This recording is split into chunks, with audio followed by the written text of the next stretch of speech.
Hi, I'm Susan from Inside Out Yoga. Welcome to your practice. This class is a post-ride recovery practice for cyclists. What we'll be doing in the class is restorative poses to heal the tissues, as well as some stretches that counterbalance all the hunching that we do over our bikes, as well as the tightness that's created in the legs and around the hips. This class can be done immediately post-ride, or you can do it later on in the day or later on in the week. But if you do a practice like this regularly, you will optimize your riding. You will be faster, stronger, and have more endurance.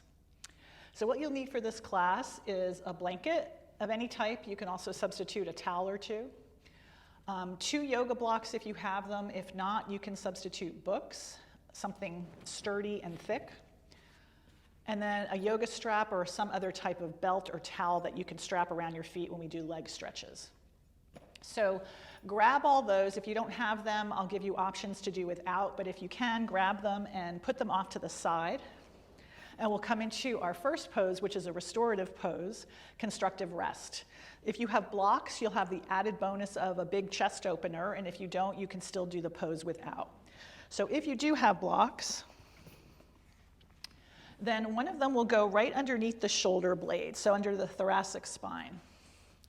The bottom tip of the blocks will be in line with the bottom tips of the shoulder blades. So not below, not on your ribs, not above on your neck, right on the shoulder blades. So for most people, that would be on its lowest height. You can place that horizontally. And then the next block will support your head. For most people, it's 1 notch higher, some maybe 2. It just depends on what's going on in the neck. So go ahead and lay yourself down and align the bottom tips of your shoulder blades with the bottom tips of the block, bottom edge, and put your head on the block so that your head feels supported. You want your forehead and your chin to be about the same level. Chin can be a little higher, forehead can be a little higher, but you don't want this, and you don't want this. So the neck nice and long and soft, and then the low back shouldn't feel like it's overarching. Nice, long, comfortable low back. If you're feeling strain in the low back, you can come off the block, maybe put a blanket underneath instead, or just have nothing at all underneath the back. And then the legs will be in constructive rest, so feet a little wider than your hips, and then your knees can knock together, and that makes the legs not have to do a lot of work.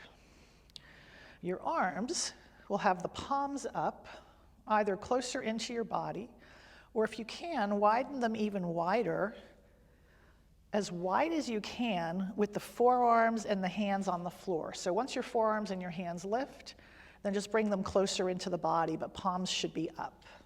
So ideally, I'd like you to feel a sensation of stretch along the upper pecs here, nice chest opener. And then once you've organized all that, close your eyes. You should feel a lifting of the shoulder blades, like they're lifting and widening the chest very comfortably, like my palms were on your shoulder blades, just very gently pressing them towards the ceiling. So the opposite of the hunching that we do on our bikes. And then let the body weight settle down. This is a restorative pose, which means you're in the shape already and you're doing very minimal work. Instead of resisting gravity, you're giving into it. So let your bones become heavy. Really feel their weight. Feel the weight of your head, of your shoulders, of your arms, of your pelvis, and of your feet. If you like, you can stretch the legs out.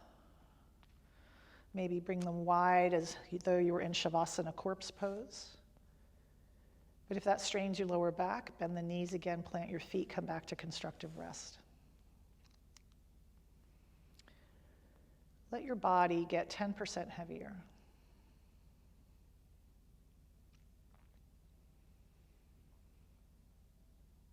And then turn to the breath. If you're newer to yoga, the breathing you do in yoga is through the nose. So take a couple of deeper breaths in and out through the nose. Smoothing the breath out, deepening it. And feel as you inhale the chest and the belly lifting and widening. And as you exhale, the belly, the chest dropping and narrowing. Not forcing, just feeling the body moving to your deep, smooth, full breaths. We'll stay here for 2 or 3 more breath cycles and see if you can notice the moment the inhale arises till the moment the exhale subsides.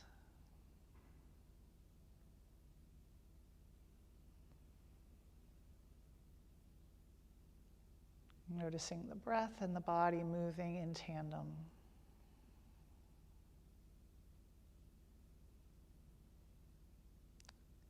Noticing the rejuvenating effect this is already having on your body and on your mind.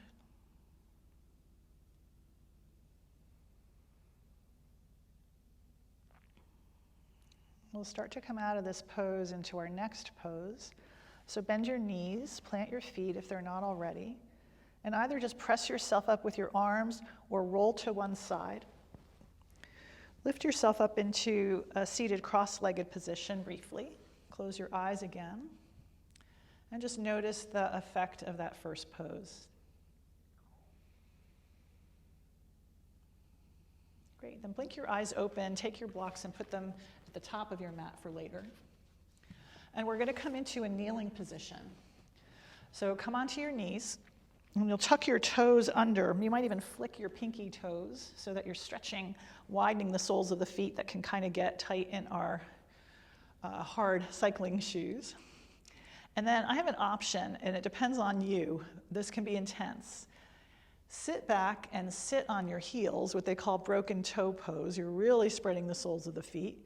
Might be way too intense, so if so, you'll come back to kneeling. But either way, we're just gonna loosen up the wrists at the same time. So I'm gonna face you, and I am gonna sit on my heels. I do this fairly frequently.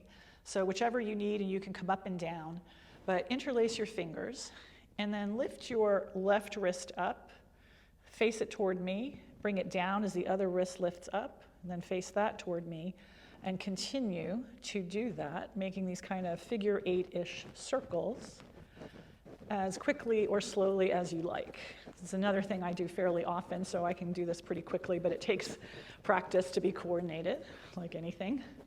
And then you can move the other direction, which then takes more coordination. And you might be sitting on your heels and la, la, la, la, la, or you might be in kneeling position. All right, let's let that go. Come onto hands and knees and just pound out your feet a little bit. And we'll do some cat-cows. So align your wrists underneath your shoulders with your fingers spread wide and your index fingers pointing dead ahead. Align your knees underneath your wrists. Your toes can be tucked or not. And we'll start to move to the breath. As you inhale, bring your chest away from your navel, tipping your pelvis forward, lifting your chin. As you exhale, push the floor away from you to round your upper back, tuck your head, tuck your pelvis. Continue that motion, leading with the chest. Inhale to cow pose. Exhale to cat. Keep going, find your own rhythm. Arms are straight and strong as you articulate the vertebra. Another exercise you can do every single day.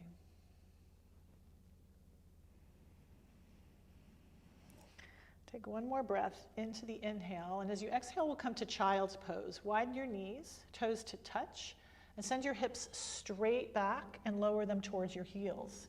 If they don't reach your heels and they're farther up, no biggie at all.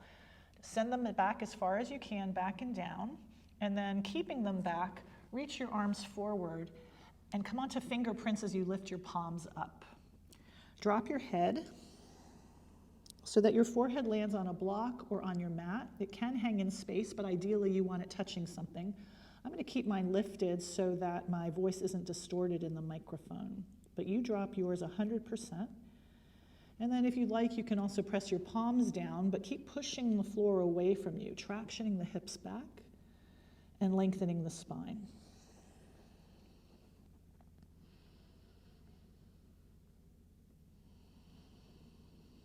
Let your head go 100%. And then we'll take a side stretch here. So turn your chest to the left as you bring your left hand closer to your legs and reach your right arm on a diagonal across your mat.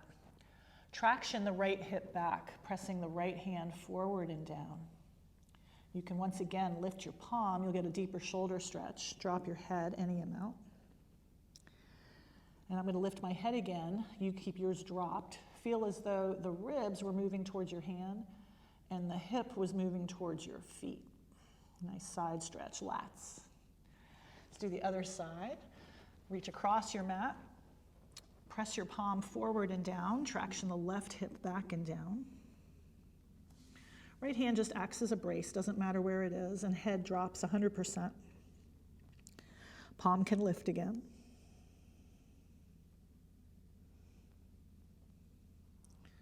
Good. Release that. Come back to hands and knees. We'll come into a little table calf stretch. So you're back to hands and knees. Tuck your toes this time. Bring your hands forward of your shoulders a little. And then send your left leg back into a lunge and push forward and down to send your heel back. Feeling a calf stretch left side. Look at your foot and disappear your heel. So don't let your heel be visible. Don't let the foot turn in or out. Switch sides. And if this is too much weight bearing on hands for any reason, you can make fists with the palms facing each other. I know some of us in the pedal posse have wrist issues, so always protecting your joints, and no pain, no pain. Let's do the other side again, left side.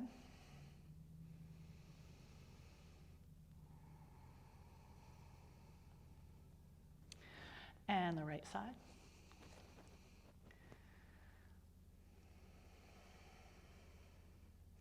And then come back and either come to child's pose again, so the knees are wide, you send your hips back as you reach forward, or practice downward facing dog. Hands forward of shoulders, index fingers face forward, fingers spread wide. Tuck your toes, and now lift your hips up and back, keeping your knees bent, and reaching the sitting bones to where the ceiling and the wall meet. Keep your ribs lifted. Some of you might even straighten your legs. Any amount, but don't let everything come forward. This is pushing the hips up and back to create axial extension in the spine. So lengthen the spine. Heels might move to or towards the floor. Doesn't matter if they ever reach, and it doesn't matter if your legs ever get straight. Let's take one more breath. And then we'll come back to knees and into a low lunge, left foot forward. So if you have blocks, it's a nice way to get your leg up there if you have trouble doing that. You might grab it and take it all the way to the top of the mat. So you've got a right angle of your left leg. And scoot your left leg back a little bit maybe. And send your pelvis forward and down with your chest lifting. So stretching the right hip flexor, front of the right hip. Lower your blocks if you like, but keep your chest lifted versus hunching forward. You can lower them even more. You can even ditch them. Depends on your range of motion. Never force a stretch. It's never, ever a good thing. You just injure yourself and set yourself back on your ride. So be where you are. And then from here, we'll do a counter stretch, Ardha Hanumanasana, which is a half split. You take your blocks again if you like. And scoot your hips back. Spread the sole of the left foot, pressing this guy, the big toe mound, press that forward, and bring the pinky toe back as you lift your kneecap up. Big old hamstring stretch. Doesn't matter if the knee is bent. Straighten it to the degree you can, not forcing. Try to keep your chest lifted versus rounding for this one. And then we'll move forward and back. So inhale, low lunge. Exhale, Ardha Hanumanasana. Keep going, just back and forth a couple times. Moving to your breath again. And then we'll come into more of a King Arthur shaped low lunge, like a marriage proposal. So left leg 90 degrees, right leg about 90 degrees. And bring your left hand to your left thigh, your right arm out to the right, reach your palm up, and take a side stretch to the left. As you do this, draw your front ribs back and point your tailbone straight down. So you take a back bend out of this and keep it just in the side.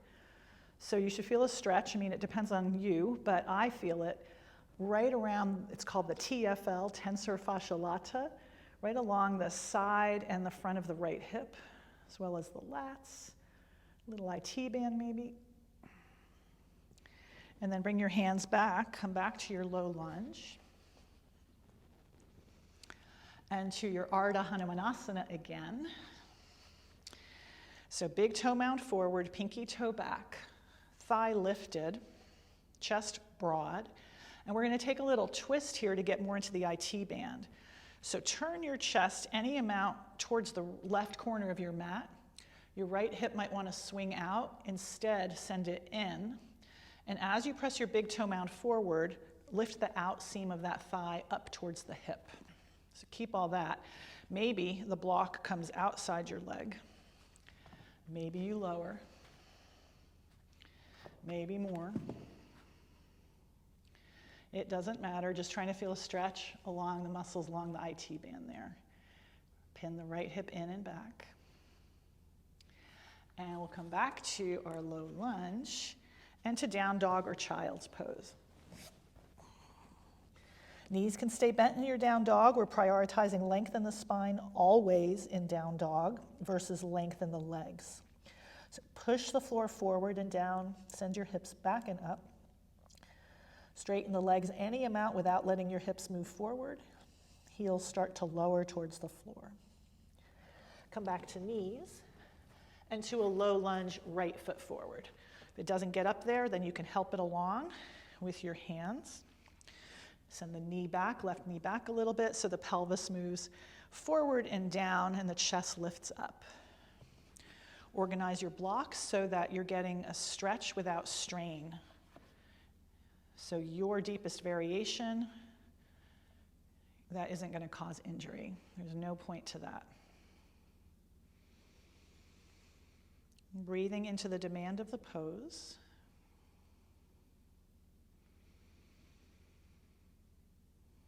Press your back shin down. That'll activate the glutes as you stretch. And we'll come to Ardha Hanumanasana, hamstring stretch, runner stretch. Right big toe mound forward, pinky toe back. Lift the kneecap up and keep your chest lifted. Knee can be bent, depends on you. Blocks lower as you like. And we'll move back and forth to your breath. Inhale, low lunge. Exhale, Ardha Hanumanasana. A couple more times. You can use your blocks or not, whatever height.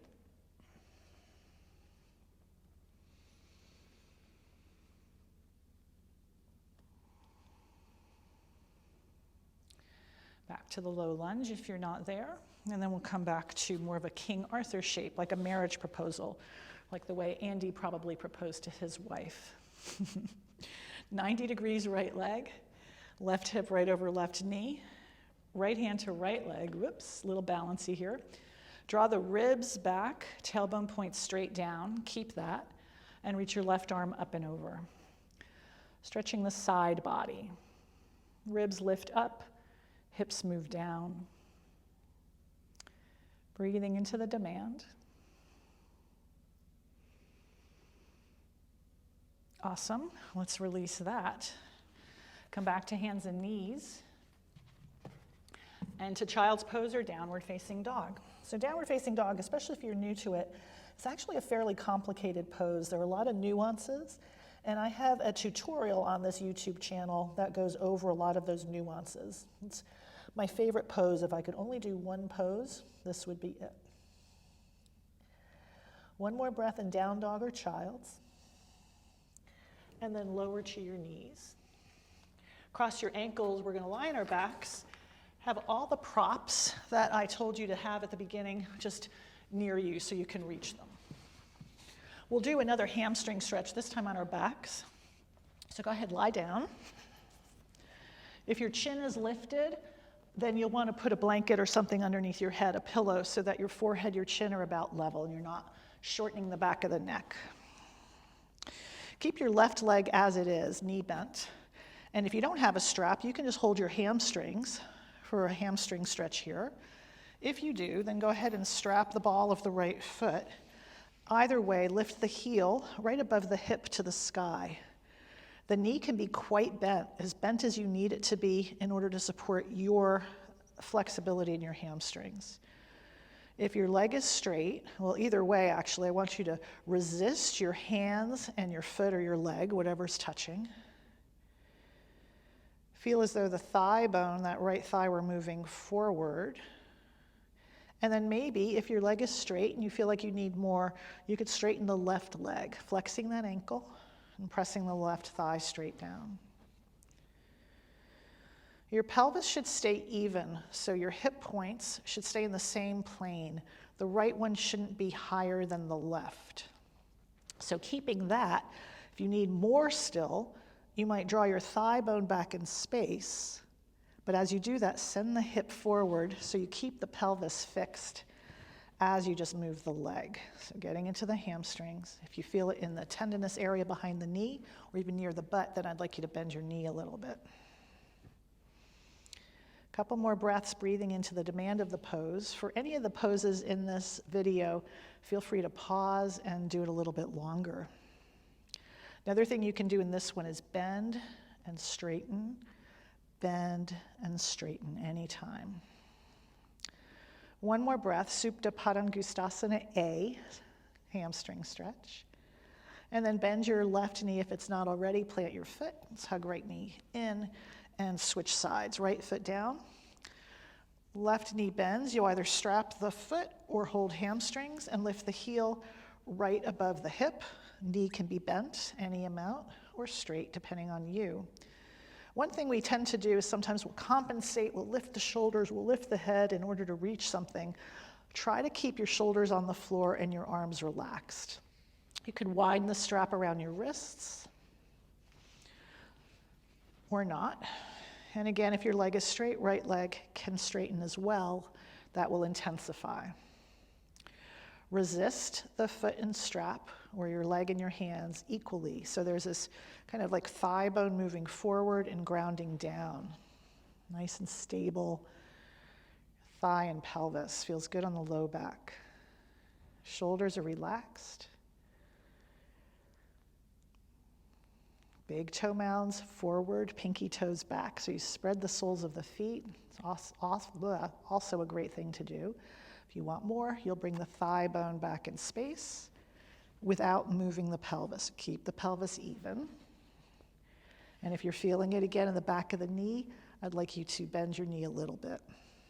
You don't want to stretch those tendons. A couple more breaths. And then go ahead, bend the knee, plant the foot, and you can put your strap off to the side. So what we'll do next is a thread the needle twist, and I love this pose. It's a restorative pose that will open up the outer hip and will also create spinal rotation. So it's a great pose. It also opens up the chest. You might need 1 or 2 blocks for this, so make sure that you have those within reach. You're gonna bring your arms in a T position, cross your right ankle over your left leg, and shift your hips off center to the right.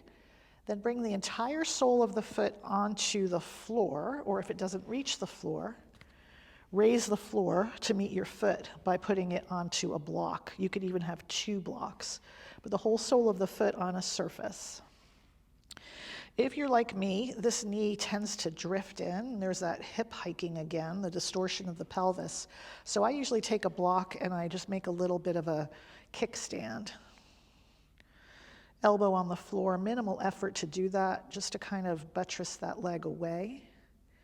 And then finally, to complete the twist, turn your nose to face your right shoulder. If that hurts your neck, don't do it. And then we'll hang out here for about a minute or so, feeling a stretch. For me, outer right hip, I feel it the side body. And again, restorative poses, which are poses that you're just in the shape and not working, just minimal effort to maintain, are about getting heavy in the pose, about breathing slowly, using your exhales to get heavier.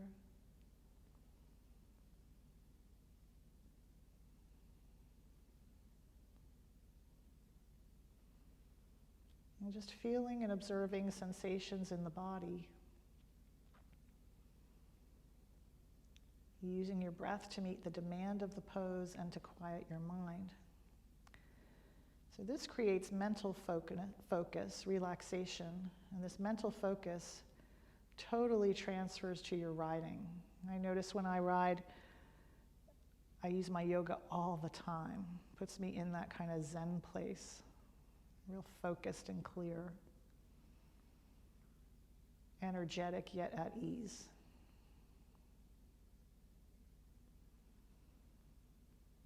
Couple more breaths, let that bottom hip get heavy. And turn your nose to face the ceiling. Keep your figure 4 shape. We'll come back to center. And then we'll take a stretch in this position. For you, it might be just pressing your right hand and your right leg into each other as you push your left foot down. Or maybe you've got the flexibility to reach for your left hamstrings. You can use your strap to do that. Or your shin even for some of us. Right ankle flexes, that protects the right knee. Left foot can be relaxed. And as you pull your left leg back, instead of bringing the knee in line with the chest and distorting the pelvis, keep it in line with the left shoulder. And as you pull the leg back, feel the right thigh moving slightly forward and out a little. Breathe into the demand. Thread the needle. And let's undo that and just hug knees to chest, Apanasana, stretching the glutes. Low back. Switch sides, thread the needle, twist left side. Bring left ankle onto right thigh. Arms in a T. Shift your hips to the left. Drop the sole of the foot to the right onto a block or onto the floor, or anything you have, blankets to raise the floor. If your leg is drifting in, buttress it up with a block or fingertips, a fork. And then turn your head towards your left shoulder any amount. Never straining the neck to do that, but that completes the rotation of the spine. It's something that we actually lose as we get older is spinal rotation, often in the neck. So you want to keep that as long as it doesn't cause pain. Close your eyes if they're not already, and notice if you're trying to hold up the right hip.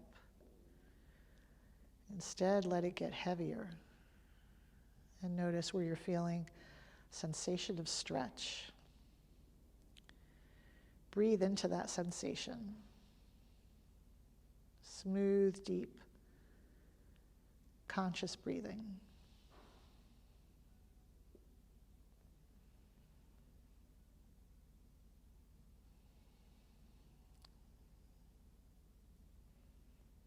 You can feel that relaxation in the body if you're not straining.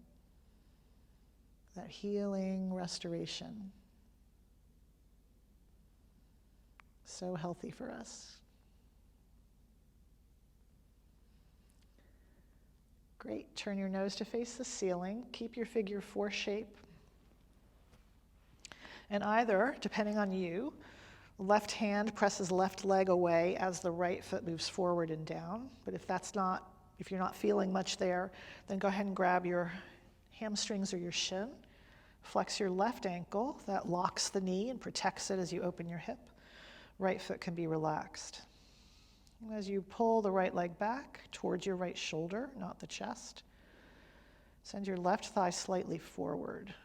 It's like a centimeter forward.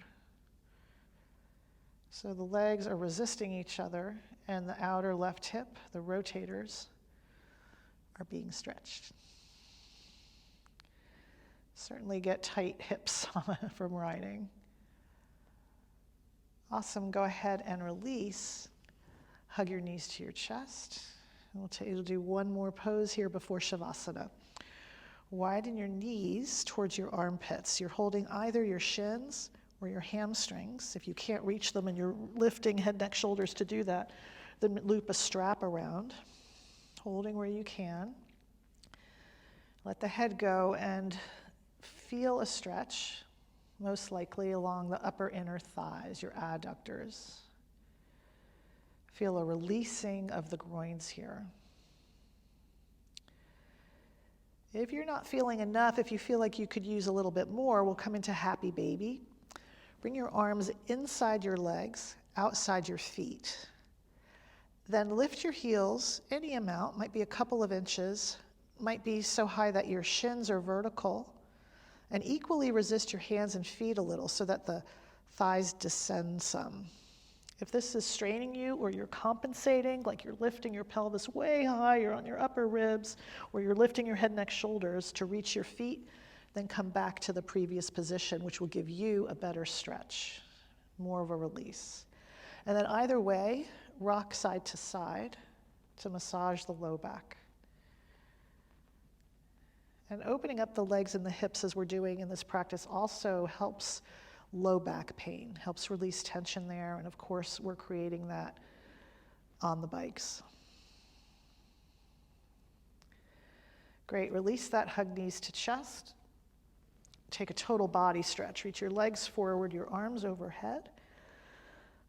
Breathe into your length, and we'll come into Shavasana corpse pose. So widen your feet, maybe to the width of your mat. Let them just flop open. Arms are by your sides with the palms up, as far away from the body as feels comfortable with your palms up. So for you, might be different than my position. But this pose, Shavasana, allows you to kind of absorb your practice. Deep, deep rest and restoration to the tissues. Deep release of the mind.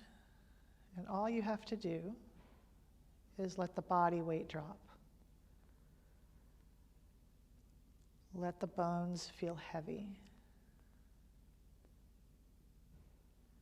You're not pushing into the floor, you're just releasing the weight of your body. Release your feet, your legs, your pelvis, your shoulders, your arms, your hands, your head. Notice that the heavier you become, the softer you become.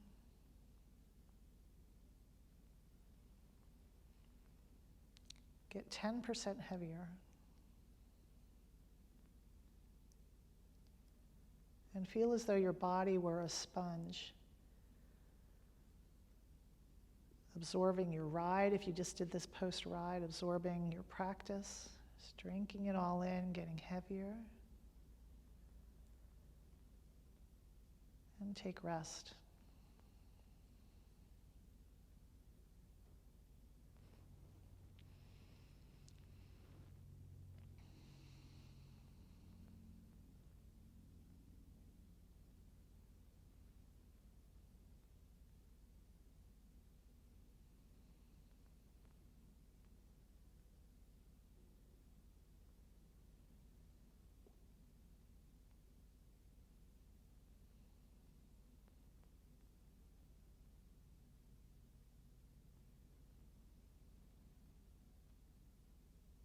You could stay here as long as you like. In my classes, we stay here easily 5 minutes.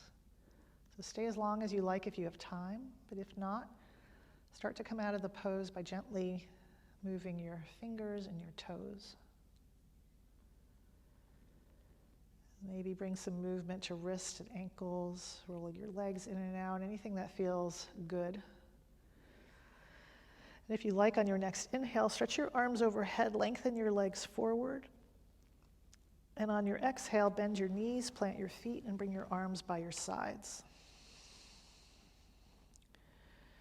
Then reach one arm overhead and roll to that same side, resting in a fetal position.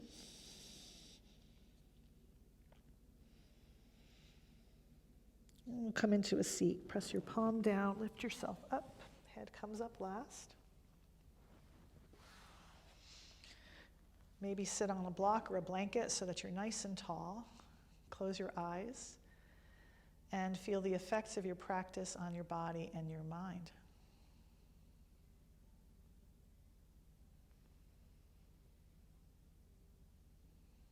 Bring your hands to your heart. Thank you so much for practicing with me. See you on the road. Namaste.